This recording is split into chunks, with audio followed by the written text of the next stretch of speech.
بسم اللہ الرحمن الرحیم۔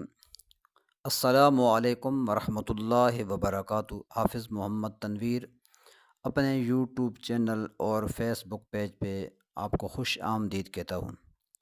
سنت مؤکدہ اور سنت غیر مؤکدہ کیسے پڑھنی چاہیے؟ مفتی محمد اکمل صاحب اس پہ گفتگو فرما رہے ہیں، آئیے سنتے ہیں۔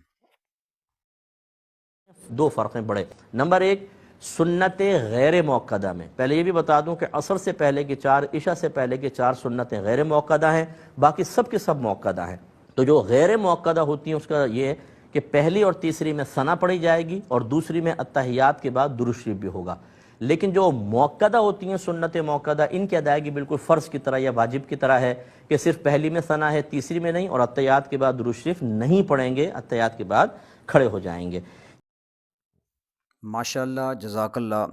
مفتی محمد اکمل صاحب نے بہت پیارے انداز میں یہ مسئلہ سنت مؤکدہ اور غیر سنت مؤکدہ کا سمجھایا۔ اللہ رب العالمین ہمیں اس قسم کے مسائل سمجھنے اور اس پر عمل کرنے کی توفیق عطا فرمائے۔